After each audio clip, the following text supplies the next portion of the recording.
cheers to Deer Island and another episode of the E-Bike Chef.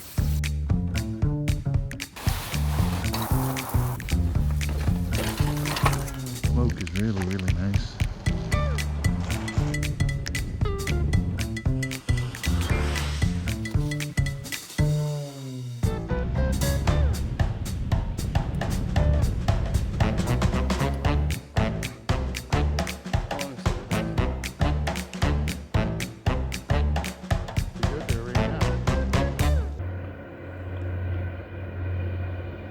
You get to Deer Island, of course, by ferry. There you go.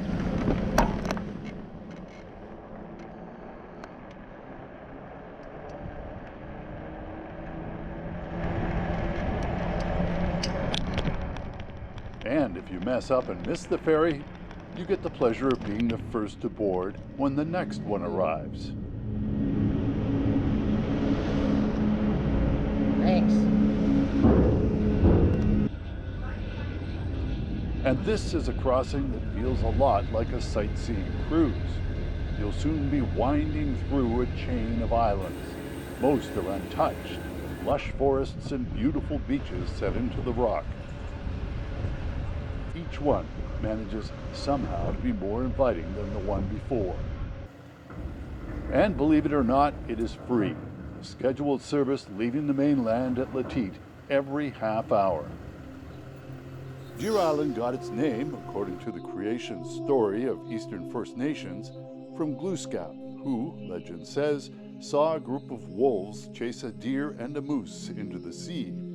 To intervene, he used his powers to turn the deer, the moose, along with the wolves, into islands, which carry those names to this day. Right. Yeah. Nobody ever came out to welcome us. No one ever came out to welcome us before. Yeah, well, my name's Dale. Hi, Dale. I don't go by Mr. Bartle very much, but I did when I was school principal. Arriving at our destination, we're met by Islander Dale Bardo, who has since passed away. Who's gone? Bardo's career included school principal, ferry owner-operator, and businessman. Over this way. But he was also a treasured local historian and genealogist who traced the roots of families here going back centuries. And they had a guy there that was going to catch all the smugglers down this way in a sailboat. Okay. Funny. Right, that's like trying to catch the Yankee fishermen that were fishing in Canadian waters. Smugglers and cross-border intrigue are just part of the history here. It mixes the stories of the Pescatomakati, French, English, and Americans. Early maps, at least those in the U.S. Library of Congress dated 1798 and 1820, placed Deer Island and neighboring Campobello firmly within the boundaries of the state of Maine. That's the way I recommend you go up. With our interest piqued by the chat with Dale, we elect to take the coastal route and return via the loop through Fairhaven, named for the island's sunny west coast. Together, they make one of the most scenic bike trips you'll find anywhere in the Maritimes.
Look at that. So here we are, in an amazing place, and it's not long before we encounter our first e-bike chef fans.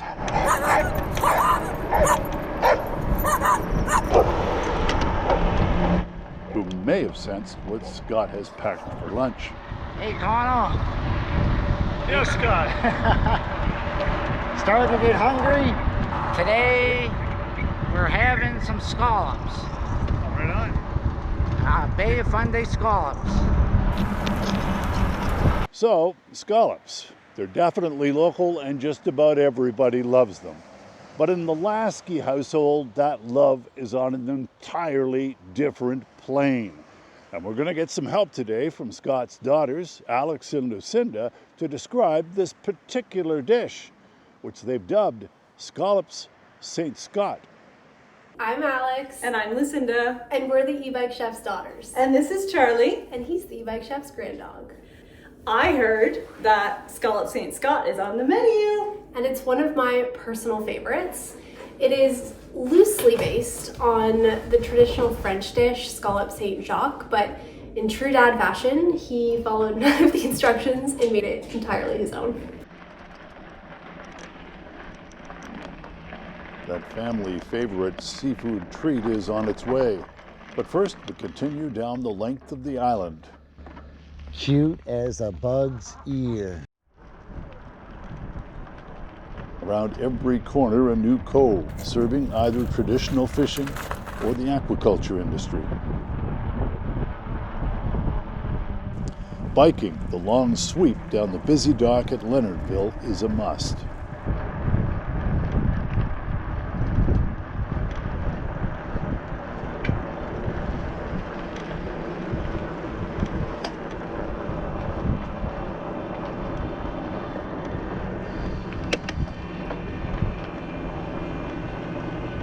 Express. Good stuff.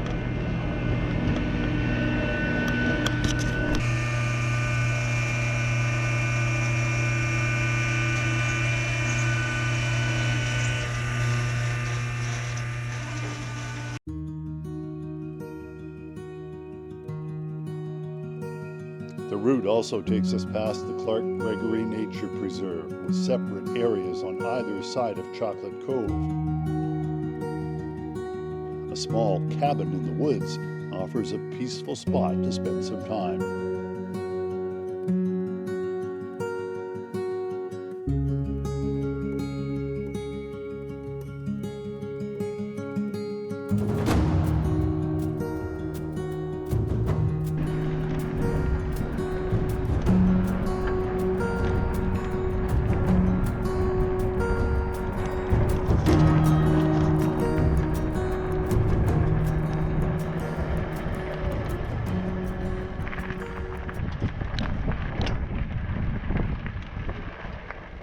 We arrive hungry at Deer Island Point Campground, which might well be the best spot in Canada for a picnic. Does it ever? Look at this. What a place to cook Scallop St. Scott. Look at this.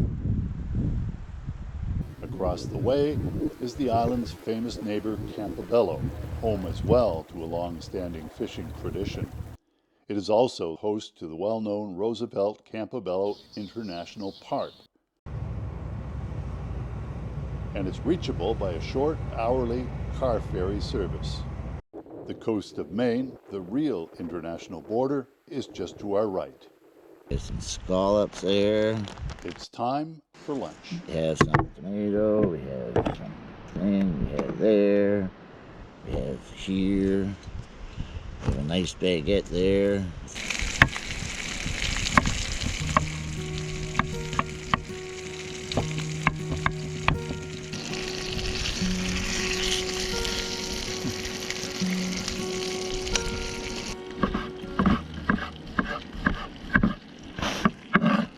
Then I'm just going to pop those right back in. That. Like that. And then we're going to take our magic sauce here. It's a mixture. I'll put the I'll put the ingredients on my website.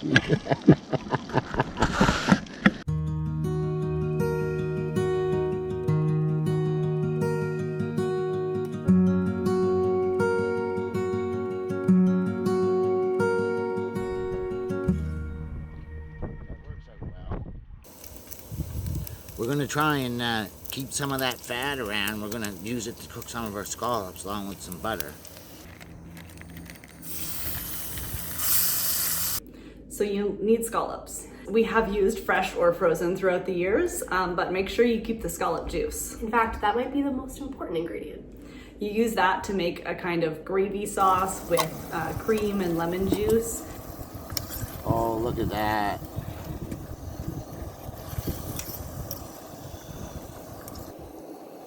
Put the lemon. Oh, you can never really get enough lemon in that.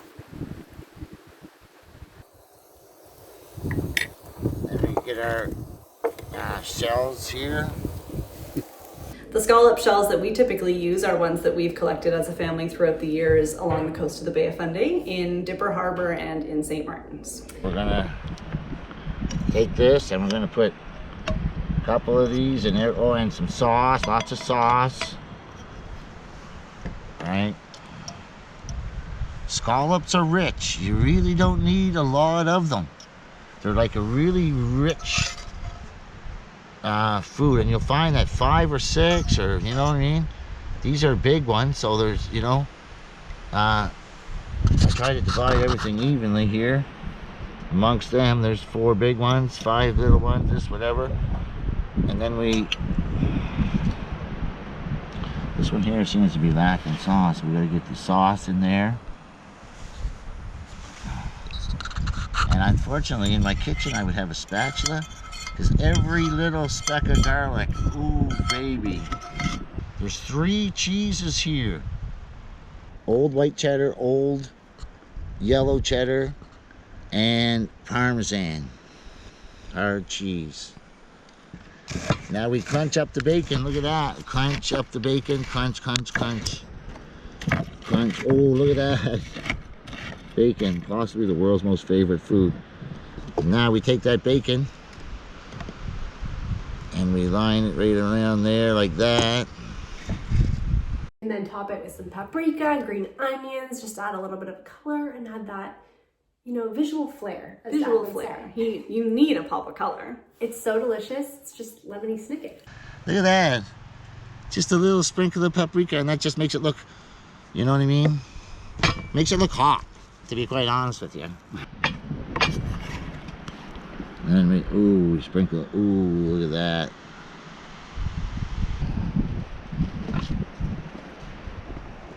that. Wow. Amazing. That's incredible. That's lovely, lovely. The fresh cream, the butter, garlic, lemon. We don't have it all that often because it is quite special and quite decadent. In fact, it's become somewhat of a family tradition for us. We make it either for special occasions or as a gesture of goodbye. Whether you're going back to university after being home for the summer or after the holidays, or saying goodbye to out-of-town guests. That way they can take a delicious memory of the Maritimes with them wherever they may be going. So with that, we hope you make this at home. And enjoy it as much as we do.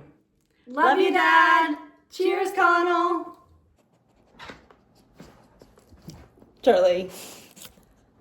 And sponsor us, Colliding Tides.